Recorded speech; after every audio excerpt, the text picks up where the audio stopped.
Hello, everyone. This is Ben Dunn, founder of Antarctic Press, a comic book publishing company founded in 1985. It's a pretty long time ago, now that I think of it.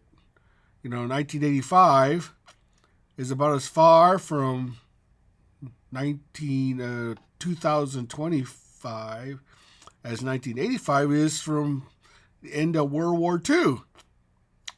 Can you imagine that? Oh boy, gives you new kind of perspective on life, doesn't it? Anyway, I wanted to talk to you about do hot do hot girls sell comic books? And the short answer is hell yeah. Of course, sexy girls sell comic books. It's always been that way. And a lot of people have been saying that, or saying, or complaining, or commenting, oh, there's just too many not safe for work covers on Kickstarter. Well, don't buy it then. Holy crap. Throw their own words against people like that. They say, if you don't like it, don't buy it. I say, okay. Well, if you don't like it, don't look at it. I just often wonder about people like that. It just irritates the ever loving Jesus out of me. This is a free country after all, and as far as I know, the First Amendment still is active in our Constitution. Of course, there are always limits, but Ben, how can there be limits on free speech? Well, that's a pretty interesting question. There shouldn't be really, but if it harms others, especially people who are not of age, as they say, then there can be consequences for that, so to speak. Now, nothing's stopping you from actually doing it if you really wanted to, but you gotta be prepared for the consequences. And I know because I experienced that myself. Now, that's one of those things that's kind of a slippery slope as far as the rights of the individual and the rights of the rights of society. Now, I don't want to get into it too much because it can be a whole different conversation as far as that's concerned. Because if you look at it, you're in hot women on covers of comic books have always been sort of a staple of comic books. It did used to be that way. Back in the golden age, they were aimed primarily at children, so it tended to be more aimed at that age bracket. Comics were never intended for adults. Yes, I hate to break it to you, but yeah, comic books were never intended for adults. Sorry to break that to you. It wasn't until much later that creators began to realize the potential of the art form into reaching audiences beyond that of the average 9-year-old. So it was all part of the growing maturity of comic books as an art form and less as just a cheap entertainment venue. Now, comic books have always been sort of lurid in a sort of certain way. There's always been those headlight comics, bondage covers, things that push things a little too far if the to parents groups. And in fact, that's one of the reasons why the Comics Code was created, because Dr. Weatherman, who wrote the book Seduction of the Innocent back in the 1950s, lambasted comic books for being venues of juvenile delinquency. Now, whether that's true or not, that remains. People believed it. That's all that matters. So the industry, rather than having Congress or some lawmaker dictate what they can and couldn't do, they decided to self-police themselves. Now, I personally believe, and this is just my conspiracy theory light coming on, was that Edward Gaines, who was the head of EC Comics at that, was kicking everyone's ass You know, he was selling comics at the Yin Yang. You know, and he was doing it by doing very exciting, lurid. Let's face it, very lurid and very prurient comic book covers. I mean, heck, I tell you what, if I was the average 12, 13-year-old and saw an EC comic on there, I certainly would buy it. I'd plug down my dime and take it home to read it because, you know, the story seemed very exciting. It seemed very, you know, it would pique my curiosity because this is the day before the internet. You know, it wasn't easy, you know, to get, to get hot girls and, you know, and pornography at the time because that was very regulated and it was not considered, I mean, I'm sure they produced it. You know, one of the more infamous comics at the time was the so-called Tijuana Bible. For those who didn't know, Tijuana Bibles were little tiny mini comics that were made as far back as comics existed that showcased famous comic book characters in adult situations. You know, for anyone who's familiar with that, they're pretty hard to find nowadays in any type of decent condition. You know, the tradition of doing Tijuana Bible still lives on today. You know, with comics like Cherry Pop Tart and, you know, other books like that, you know, of that nature. But does good girl comics and sexy comics and hot women sell comics? Yes, of course it does. There's no question about it. The tricky, slippery slope is can that sustain a comic book for a prolonged period of time? Well, it can. You know, I mean, with there's companies have been doing it for years and have made quite a good living doing it. The problem is that whether it can be sustained. You know, some people collect the comic book strictly for the cover and they don't even read what's inside. You know, but and that can be a lucrative market if you know your audience well enough.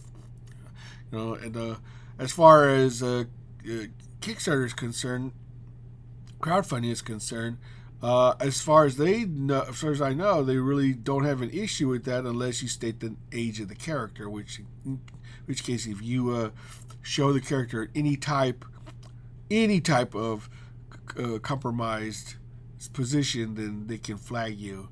You know I experienced that with my Tomorrow Girl Kickstarter, where one of the artists I hired drew a Tomorrow Girl in a questionable position, and one of the safety and members flagged it, as being not up to their community standards. Now, you can debate that all you want, and I tried to fight it, but the fact of the matter is that they refused to run it, and that's their company. I had very little recourse but to go to Indiegogo, whose standards are not as strict, So, but anyway, should you do, hot girls on comics to sell, simply just to sell your comic? Well, it's totally up to you. If you feel like that helps your campaign, okay, well, go for it. I'm not against it. My only thing is that my only thing is that can it be sustained? And how far do you go? I mean, some people have gone, all the way, and they have really pushed the envelope as far as that's concerned. Now, truth be told, comic book publishers have been doing this since the existence of comics, so this is nothing new. And so this is something that people shouldn't be surprised by. I'm surprised just recently that people are making such a big deal about it. It's so interesting that back in the day it was not even a second thought at the time. I think recently with social media and with more with the Me Too movement, a lot of awareness has been brought up about the exploitation, so-called exploitation of women, and how we view them. Well, yeah, I tell you what, biology is a hard thing to fight.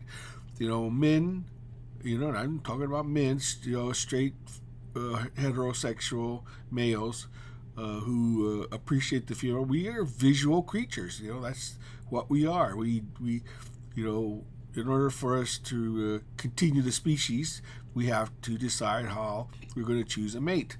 And the first thing we see is the first thing we see. That's how we judge a mate. Later on, we can decide whether or not, and the other gender can decide whether or not that's the pairing will be, agreed upon. So in order to propagate the species. Now, the fact of the matter is that there's a lot of these comic books that have hot women on them are aimed more at an adult audience. They're not aimed at younger readers like in the old days, where it would pique the interest of younger readers by showing female form in either in a compromising or a lurid position.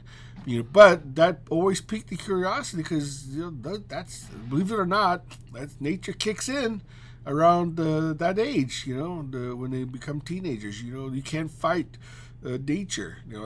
That's the thing people have been trying to do recently. Said we're above all that. Well, bullshit. That's the thing about it is that we are what we are. We're our one of the main purposes of living is to propagate the species. And the way to do that is you have to get together until science takes over, and we decide that we don't need the interaction of human beings to propagate the species. That's going to be the only way to continue the line. Now, who knows what the future holds? I don't know what the future holds. Hopefully I'll be long dead before that comes along. Because I, for one, do appreciate the female form as an artist and as a creator. Artists have always appreciated the female form. And I've always said that if you're a good artist and you can draw the female form, you can make a damn good living just drawing the female form, as a career, if that's all you want to do. Frank Frazetta made a career out of it. A lot of new artists. Dave Stevens made a career out of it, and that's basically something that is, going to be there forever. Some artists are better at it than others, but if you are an artist who think you can draw really hot women, you should certainly take advantage of that if you can make a living, because drawing hot females is something that is very much in demand these days, from what I'm told. So, but anyway, if you decide that you want to do, covers like that, then fine, go ahead, do it. If it helps your campaign, it helps sell comic books, then yeah, do it. You draw the line where you think it should be drawn. Nobody else could tell you that, because and the market will decide. The market will decide, hey, I want to buy this cover because it shows a hot chick on the cover. And as far as I'm concerned, there's nothing wrong with that. If you have a problem with it, then don't buy it, for God's sakes. You can complain about it all you want, but it's a free country as far as our ability to be able to. Because you know what? In the end, they are products of our imagination, and they are drawings. They are pieces of two-dimensional characters on a piece of paper. If you take that as being real, then you've got a problem, not the artist. The artist is simply just doing what his imagination tells him to do. He wants to do it, and he should be allowed to do it, in the whether he wants to do it in the privacy of his own studio, in his own home, or if he wants to use it to exploit his talent. There's nothing wrong with that. He's just trying to make a living like anybody else, and if there's a demand for it, then he should certainly take advantage of it. I think those people who are complaining about things like that, they just need to shut up. They just need to shut the hell up, because they have no reason to complain about such things. Because if they don't want to do it, then they don't have to do it. If they don't want to buy it, they don't have to buy it. If they don't want to look at it, they don't have to look at it. No one's forcing them to do it. And the fact of the matter is that we have the freedom to do that. Okay, as far as being able to do as many hot chicks on a comic book cover as we want to do. If I wanted to spend all day drawing hot chicks on a comic book cover, that's my right to do so. If I can make a living doing it, more power to me, right? So it's just one of those things that people just need to mind their own business and just let the market speak for itself. The market will decide whether or not there's a demand for these kind of things. I always believe that. The free market is the ultimate arbitrator of what is going to be successful and what's not going to be successful. And if hot chicks sell comic books, then so be it. And if the story sells a comic book, so be it. If the character sells a comic book, so be it. If you can combine all of those, then you've got a real winner there, as far as I'm concerned. So anyway, that's just my thought. If you want to do hot chicks on comic book covers, then fine, go ahead and do it. I don't have any problem with it. It's one of those things that will always be around as far as, biology is concerned. Once we become, even Spock had to give in every 7 years, let's face it. So it's one of those things that just, you can't, really go against it. Now, can there be an oversaturation of it? Sure, there can be. There's a lot of things that people just get dulled by it. They say, "Oh yes, another hot chick on a cover. What's so different about this one?" The thing is that that can only go so far. As far as being able to sustain the sellability of a particular comic book. If the comic's any good, it'll sell regardless of the cover. It doesn't hurt, of course, to have a nice, cute, sexy-looking chick staring back at you. Inviting you to partake in the delights that await one in the pages of a comic book. And the good thing about a comic book is that you can read it in the privacy of your own home and stick it between the mattresses of your bed, and you don't have to worry about it anymore. If you watch stuff online, people are monitoring that stuff. They just say, "Oh, he's checking out that." Believe it or not, but unless you have some sort of VPN that hides your identity, which is, perfectly fine if that's what you want to do. But a comic book, once you buy it, then it's yours forever, and you can look at it all you want, over and over and over again. And the beauty of being an artist who can create, attractive looking, women is that you can draw as many of them as you want, and no one can tell you otherwise. That's just one of those advantages of being a creator who can draw, sexy looking women. So creators who can do that, yeah, sure, take advantage of it as best you can, and I have no problem with it. And as far as the doing hot chicks on a book, I think that'll be a staple of comic books for decades to come, if not centuries. So artists have been doing it for as long as art has been concerned. Even the cavemen drew stick figures with tatas on them. So, just to distinguish between, this is a guy and this is a gal. They even knew back then, they knew the differences between the genders. And if cavemen can figure that out, then why couldn't we? As far as that's concerned. But anyway, I've rambled on long enough. So anyway, if you like what you've heard, please like and subscribe. Until next time, this has been Dunn signing off.